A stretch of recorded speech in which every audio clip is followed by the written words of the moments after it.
আসসালামু আলাইকুম বন্ধুরা। ডিবি থেকে হারুন অর রশিদ স্যারকে কিন্তু সরিয়ে নেওয়া হয়েছে। আন্দোলন এবং তীব্র সমালোচনার কারণে কিন্তু এই কাজটি করা হয়েছে। তো আসল ঘটনাটি কি এবং তাকে কোন পদে সরিয়ে নেওয়া হয়েছে এবং তার এই পদে অন্য কাকে নিযুক্ত করা হলো এ নিয়ে আজকে কথা বলবো।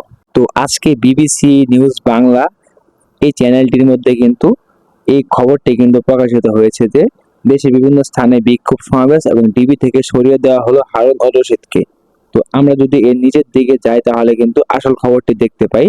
তো এইখানে বলা হয়েছে আলোচিত পুলিশ কর্মকর্তা মোহাম্মদ হারুন অর রশিদকে ডিবি থেকে সরিয়ে দিয়ে ঢাকা মেট্রোপলিটন পুলিশ বা ডিএমপি সদর দপ্তর থেকে আদেশ জারি করা হয়েছে।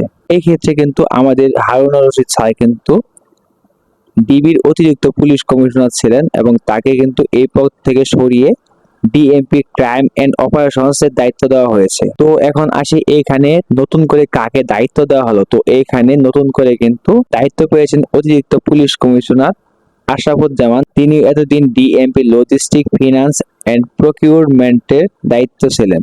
তো কেন এমনটা করা হলো এবং কেন ডিবি থেকে হারুন অর রশিদ স্যারকে সরিয়ে দেওয়া হলো আসল কাহিনীটি এখন জানবো। তো মোহাম্মদ হারুন অর রশিদ সাম্প্রতিক সময়ে নানা ঘটনায় বেশ আলোচিত ছিলেন, বিশেষ করে তার দপ্তরে চলমান কোটা বিরোধী আন্দোলনকারী এবং তার পরিবার বর্গের সঙ্গে খাবার খাওয়ার ছবি এবং ভিডিও প্রকাশের পর থেকে আদালতে এটি মশকরা হিসেবে আখ্যায়িত করে।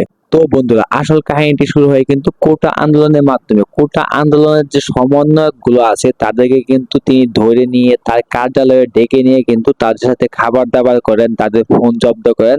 এরকম একটা নিউজ কিন্তু ভাইরাল হয় এবং যার প্রেক্ষিতে কিন্তু তীব্র আলোচনা সমালোচনা হয় এবং এর প্রেক্ষিতে কিন্তু বর্তমান যে বৈষম্য বিরোধী ছাত্র আন্দোলন এটা কিন্তু আরো বেগবান হয়, যার কারণে এই সমালোচনার কারণে তাকে এই পদ থেকে সরিয়ে দেওয়া হয়েছে।